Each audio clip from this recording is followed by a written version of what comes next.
So hey guys and dolls, last week I did a video for Joan from Mad Men, and it was such a hit that I decided to turn it into a little bit of a mini series. The ladies of Mad Men, if you will. Now there are a lot of ladies on Mad Men, so all that I'm gonna do for this one is Joan, Peggy, Betty, and Megan. So for Peggy, I wanted to do something that was just a really simple basic face, a naked face with a bold lip, and you know that really works for any era, but by adding in, you know, little props like my clothing and jewelry and hair and everything, it makes it a little more Peggy-ish. I feel like Peggy's probably the most experimental character and probably the one I personally identify with. I absolutely love Peggy to death. She's fantastic. She's probably the most likable character on the show. I need to celebrate one of my absolute favorite Peggy moments ever. Do I look okay? We are taking the Tarte, I'm sorry, I'm reading it right off the tube because this is new to me, Tarte Clean Slate Flawless 12-Hour Brightening Primer. This is silicone free, waterproof, and it brightens the skin because it has these little pink particles in it that help your skin to glow. It's kind of similar to MAC's strobe cream, except that this strobe cream is more of a glowy effect, whereas this is a bit more subtle. This one also smells like oranges, which I really like. What I'm going to do is I'm actually going to create a tinted moisturizer for myself. Since my skin is so fair, I have a really hard time finding tinted moisturizers that will actually match me. So what I'm going to do is I am going to grab a palette. One sec. So as I was saying, I grabbed a palette and I put some concealer and a bit of the primer. Now you could use like actual moisturizer or something. I'm gonna use my fingers to apply this, so I'm gonna use some hand sanitizer first. Once your hands are dry, it kind of defeats the purpose while I'm blowing on them. Anyway, it's my face, it's my makeup, so do a little bit of this very scientific mixing of the products together. And start putting it on your face. So the primer has those glowing particles, which is going to give us sort of a luminous finish. Perhaps a more matte option would be a little bit more time period appropriate, but her skin sometimes does have actually a little bit of like all out like shininess, like girlfriend needs some blot powder or something. To have a more matte finish, you could use a different type of, you know, primer, or you could use a different like moisturizer or something that gives you more of a matte finish. Inevitably there's going to be some places where you want just a little bit more coverage. What I wouldn't recommend is just continuing to just pile this on for two reasons. If you want more coverage but you're putting on something that's luminous on where you want coverage, you're just kind of calling attention to it. But at the same time, you don't want to just use the concealer, because then you'll have areas where it's really luminous and then you'll have like a spot where it's not so much luminous, and that's just calling attention to the things you don't want people to see.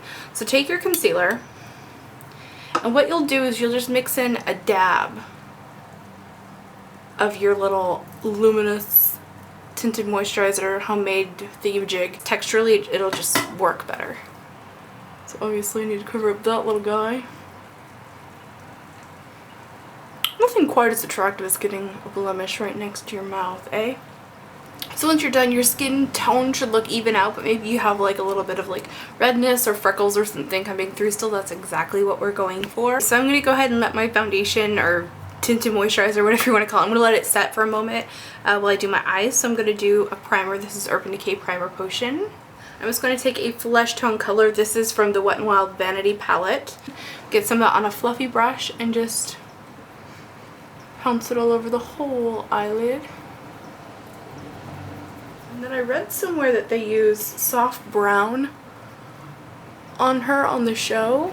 I'm going to use this one from the Wet n Wild Greed palette. It's just a little bit more melon toned than soft brown, so that's a bit much on that. By the way, this brush is by Sonia Kashuk. Take a little bit of that melony color and just place it all over the whole eyelid. But don't take it any further than the crease. As you can see, it's like a really almost intense like cantaloupe sort of shade. But by having that base shade down, it makes it go on nice and soft. Alright, so for blush today, I'm going to use a liquid blush. Words are good sometimes.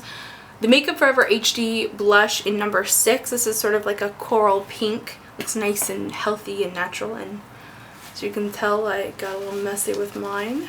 Threw up a little bit. Guess it was partying a little too hard. Probably from drinking hand sanitizer. Have you heard about that? The kids that were drinking hand sanitizer and getting sick? Duh, you're not supposed to drink hand sanitizer. Whatever. So anyway, take some of that on the palette guy here. Now this stuff is like really intense, so what I like to do is to sort of tap it out with one finger, like really tap it out. That way you just have a little tiny bit. And here's where I'm gonna break my own makeup rule. Just in the last video I was like, why do people put makeup on the apples of their cheeks? That's exactly what I'm gonna do today.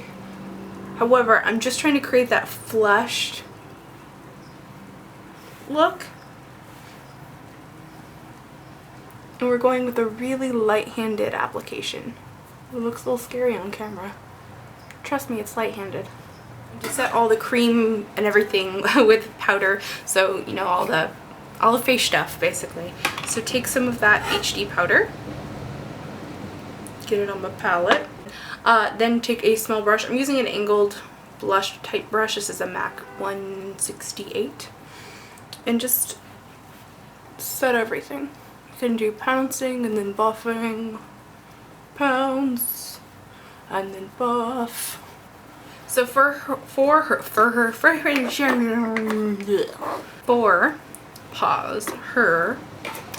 eyebrow, just gonna do a little clear brow gel, so she doesn't really come across to me as the eyebrow filling kind. Now you might have noticed that for Peggy I haven't done any eyeliner. I don't notice that she really wears eyeliner often. She does every now and then, but we're gonna go ahead and skip it. This is like the no makeup. So I'm going to take a mascara brush to apply the mascara to keep it nice and light. So you just apply that to the brush from your mascara wand,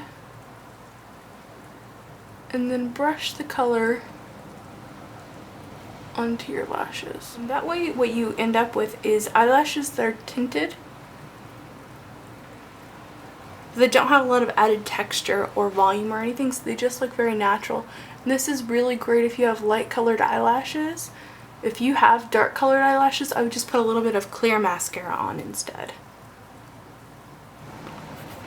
She wears her hair quite differently, like throughout the years she switched it up, but to me this is sort of like a very classic, you know, structured kind of Peggy look with the side swept bang, and then the hair sort of flipped out is very Peggy. I always imagine like her doing this and then her little curls doing that. Anyway, lipstick is the one thing I do see Peggy wearing relatively often. She always has some kind of a bold lip or nothing on. I'm going to use 905D from Wet n Wild. This is Smoking Hot Pink. I also use this for Joan, but I mixed it with some other things to make it a little more Joan-esque, so sort of a melon pink. And there we go. That is our Peggy Mad Men inspired look. I hope that you guys enjoyed this. Have a fantastic day, and I'll see you in my next tutorial. Remember to just be yourself. See you, bye.